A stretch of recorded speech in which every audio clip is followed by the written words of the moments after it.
眼前这座废弃了120年的古堡，却被男人买下后修缮改造成公主的城堡，成为女友闺蜜们最羡慕的网红打卡点。经过前段时间对古堡内部的清洗和修缮，就可以正式进入改造阶段。只见小尼拿着一捆木头来到大门前，一边在楼梯上比划，一边做下记号。接着在旁门的左道入口处搭起门框，一个十字框架作为门的基础。接着用超薄木片覆盖在框架上，并用螺丝固定。这不仅可以挡住人的去路，也能挡住很多其他东西。而右侧也是如法炮制照猫画虎完成门的建造。正当所有人疑惑如何进入时，小尼轻轻一推就来到了古堡内部。不过突然听到地下有奇怪的声音，难道古堡真有传说中的阿飘？小尼壮着胆子走进地下室一探究竟，原来是之前在上方敲打时将地窖的墙面直接震裂，脱落的墙面不断掉落在地砖上发出声音。为了避免再次吓到自己，小尼索性直接将这些脆弱的墙板亲自手动敲碎，这舒爽的感觉让他非常解压。用着钻石镐模样的工具渐入佳境，其古堡原本的砖块结构也显露出来。看来120年前的匠人建造都是实打实的。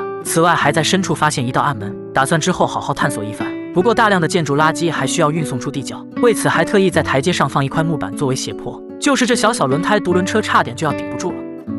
另一边伐木工老陈也在修理树棵，这些超高的树木不仅影响采光和风光，还导致地面的草丛灌木难以生长，而同时获得的大量木柴都能作为建筑资源，可谓一举两得。小尼为了改造3人组加快节奏，决定首先将地窖作为暂时住处，包吃包住，加快进度。于是驱车10公里来到市场采购回来电灯电线和蓄电设备，铺设好电线和电灯后接入移动电源，就能拥有良好照明，能在这里日夜劳作。接着还在四周各设置一盏灯，只是在夜色下的古堡略有几分奇怪的味道。有人问那电源怎么充电呢？当然是在白天用太阳能板收集，几片面板放在阳台感受日光浴。为了提高能源效率，还特意制作一个木质架子，简单固定后还能让面板发挥到最大程度，就能够获得大量能源并储存到电源中以备夜晚使用。